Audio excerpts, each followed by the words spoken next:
I'd been with AT&T for 30 years. They were outsourcing my job to India. I knew my days were numbered, so I decided I better come up with something. And so Janice and I started talking about, if we did a business, what would it look like? I had always had a dream of having my own family entertainment center. We would kind of use miniature golf as the vehicle to move people through a haunted house.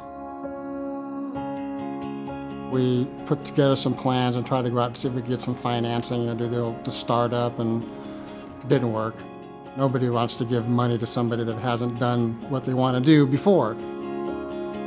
I went to Janice and I said, hey, this is going to be a huge commitment. I mean, I'm talking everything we have going into this, and she was supportive of me 100%, said, let's throw it all into this thing and see what happens.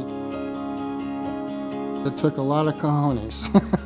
But I was very fortunate that Janice has just been so supportive behind me. I knew Daryn's a genius, so, I'm putting my money into something that's well worth it.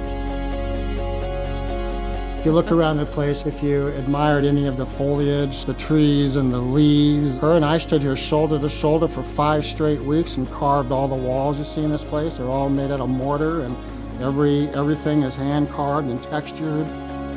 This place is like a canvas that I get to paint on every day.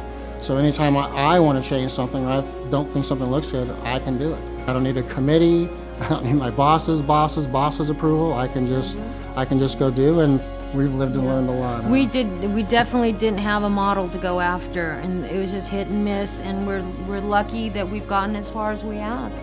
And Daryn's done it all, really. I couldn't have done it without her, for sure.